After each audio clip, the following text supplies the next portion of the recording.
भारत ने केपटाउन में south Africa को हराकर रचा इतिहास। टेस्ट इतिहास का सबसे छोटा मैच सीरीज बराबर भारतीय टीम ने साउथ अफ्रीका को केपटाउन में पहली बार हराते हुए टेस्ट सीरीज 1-1 से बराबरी पर खत्म की। रोहित शर्मा इसके साथ ही MS धोनी के साथ सीरीज ड्रॉ करवाने वाले दूसरे भारतीय कप्तान बने। यह मैच सिर्फ 632 गेंदों में खत्म हुआ। इस तरह यह टेस्ट इतिहास का गेंदों के लिहाज से सबसे छोटा मैच भी रहा। एक लिंक जो केजरीवाल को पहुंचा सकता है जेल, दांव पर हैं। दिल्ली के मुख्यमंत्री व आप संयोजक ईडी में 3 दशक से अधिक समय तक कार्यरत रहे पूर्व डिप्टी डायरेक्टर सत्येंद्र सिंह बताते हैं, दिल्ली के कथित शराब घोटाले में सबूतों के आधार पर कार्रवाई हुई है। जांच एजेंसी बिना सबूत के किसी पर हाथ नहीं डालती। जब किसी मामले की कड़ियां आरोपी से जुड़ती हैं, तभी ईडी उससे पूछताछ करती है। प्रयागराज में बारिश, लखनऊ में कोहरा, ठंड से ठिठुरा यूपी।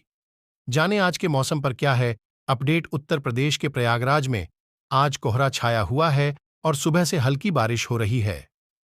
वहीं लखनऊ में घना कोहरा और क्षेत्र में शीतलहर की स्थिति बनी हुई है।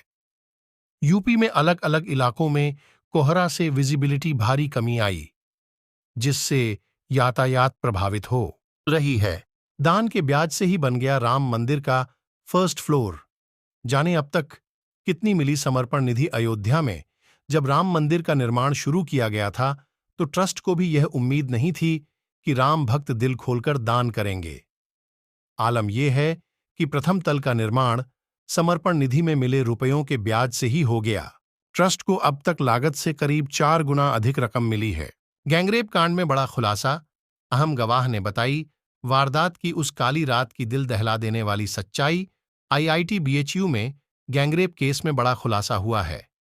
वारदात वाली रात पीड़िता की मदद करने वाले इस केस के एक अहम गवाह ने उस काली रात की सच्चाई बयां की है। उस रात पीड़िता के साथ हैवानियत का जो खेल हुआ, उसे सुनकर किसी का भी खून खौल उठेगा। बांग्लादेश के चुनाव में भारत कैसे बना अहम मुद्दा।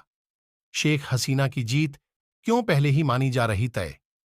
बांग्लादेश में होने वाले चुनाव में भारत अहम मुद्दा बना हुआ है। सत्ताधारी अवामी लीग भारत के साथ अच्छे संबंधों की हिमायती है, वहीं विपक्षी बांग्लादेश नेशनलिस्ट पार्टी का रुख इसके ठीक उलट है।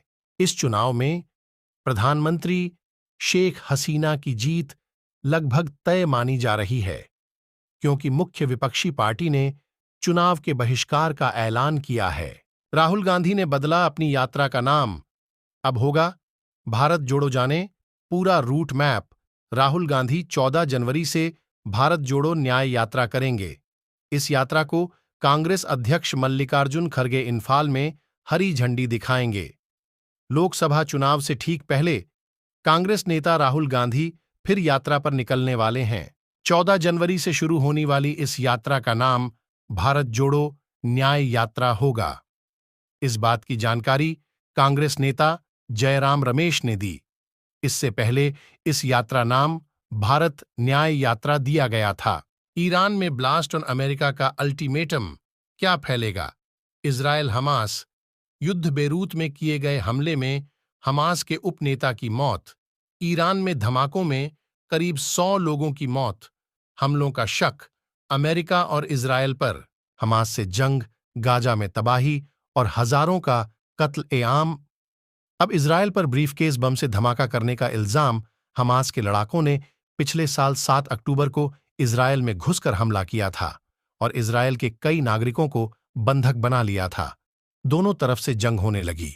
बाद में अंतर्राष्ट्रीय दबाव और मध्यस्थता के चलते दोनों तरफ से बंधक रिहा किए गए।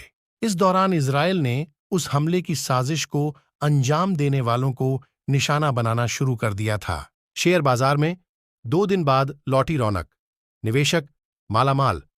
आज 3.35 लाख करोड़ बड़ी संपत्ति। 2 दिनों की मुनाफा वसूली के बाद आज 4 जनवरी को भारतीय शेयर बाजारों में तेजी लौटी। सेंसेक्स जहां 490 अंक उछलकर बंद हुआ, वहीं निफ्टी बढ़कर 21,650 अंक पर बंद हुआ। इसके चलते शेयर बाजारों के निवेशकों की संपत्ति आज दिन भर में करीब 3 मार्च 83 लाख करोड़ रुपए बढ़